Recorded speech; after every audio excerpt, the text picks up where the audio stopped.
Bonjour, on va vous présenter le système d'ascension que l'équipe Rapidus a développé au cours des 3 jours de conception. Pour commencer, on va parler un petit peu de la stratégie associée au grimpage. On a vite réalisé qu'on a 4 scénarios possibles associés au grimpage. 4 et 5 si on considère ne pas monter, mais ne pas monter, ça apporte aucun point. Ensuite de ça, on pourrait seulement grimper à la fin du match, ce qui vaut 10 points. Mais comme on voit, ça nous apporte aucune possibilité d'assister l'équipe, l'Alliance, à générer un ranking point. Donc le scénario suivant, ça serait de monter au début au premier niveau et à la fin du match au premier niveau pour un total de 25 points. En faisant ça, on permet à l'équipe d'atteindre une possibilité à l'Alliance de générer un ranking point.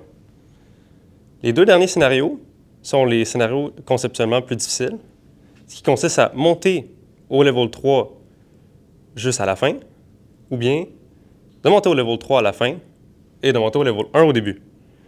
Ça étant le plus dur à faire au niveau mécanique, puis ça étant presque aussi dur que lui, mais on voit qu'en termes de points, on double au moins la complexité du système pour 5 points de plus. Rapidus, on a choisi de faire ce scénario-là, puisqu'il était beaucoup plus simple, puis qui nous apportait quand même beaucoup de points versus ce qui est possible de faire.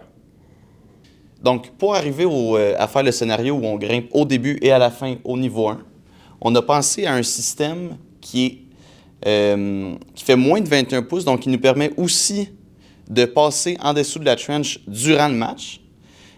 Mais puisque le premier poteau est à 27 pouces de haut, il faut un système qui nous permet de déployer notre crochet assez haut pour se rendre au poteau.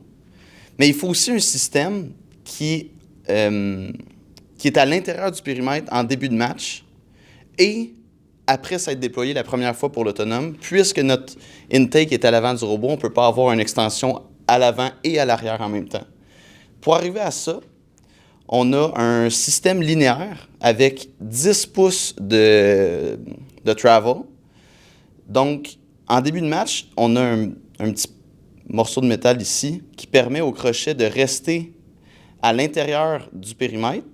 Quand on déploie, il y a un élastique qui vient le faire pivoter vers l'avant et en même temps de monter. Donc, en bougeant avec la base, on est capable de venir s'accrocher sur le poteau. Ensuite, on tire avec un treuil sur le crochet, ce qui permet à tout le robot de monter. Et ensuite, quand on se décroche, le robot retourne au sol, on se recule et on rétracte le crochet pour le remettre en position initiale, faire notre match et on répète le cycle à la fin pour la grimpe finale.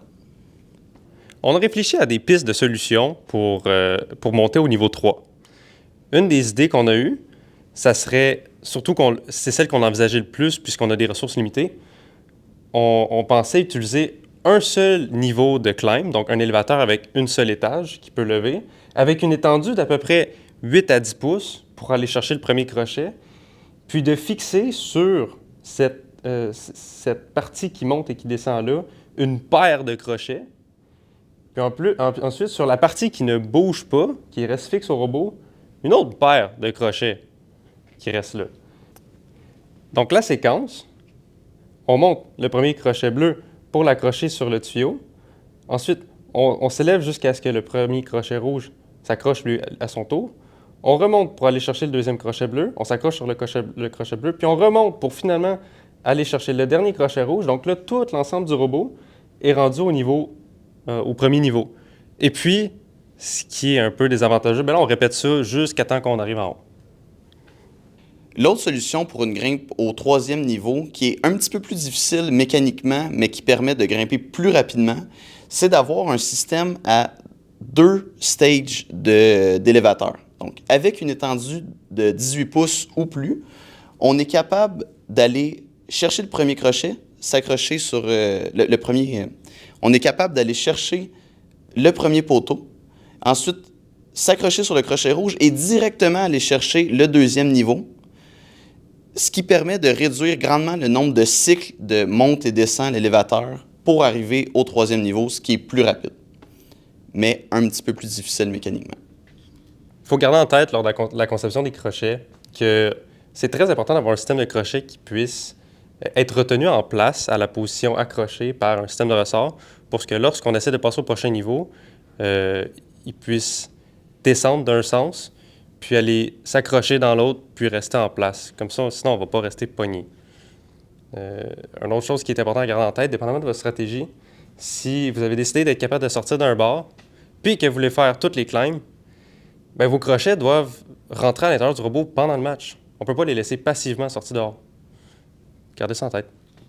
Donc, pour résumer les grandes lignes de la conception au niveau de l'ascension cette saison-ci, il faut se rappeler que si votre équipe décide de pouvoir passer sous la tranchée, la hauteur maximale du robot en tout temps ne doit pas excéder les 21 pouces lors de la traversée. Mais il faut se rappeler que cette hauteur-là est sous la hauteur minimale du crochet du niveau 1. Donc, il faut se rappeler qu'en conception, ça implique un plus grand défi.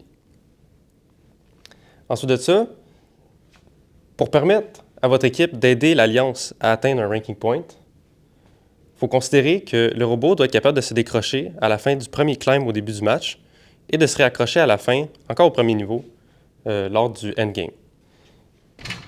Finalement, il faut se rappeler que le robot ne peut pas s'étendre sur 2 côtés différents du robot en même temps. Ce que ça veut dire, c'est que si votre intake doit sortir du robot, alors votre climber, s'il est sorti du périmètre au début de la game, il doit re-rentrer avant de pouvoir sortir l'intake. Sur ce, merci à tous pour avoir écouté. On se revoit à la prochaine capsule et bonne saison!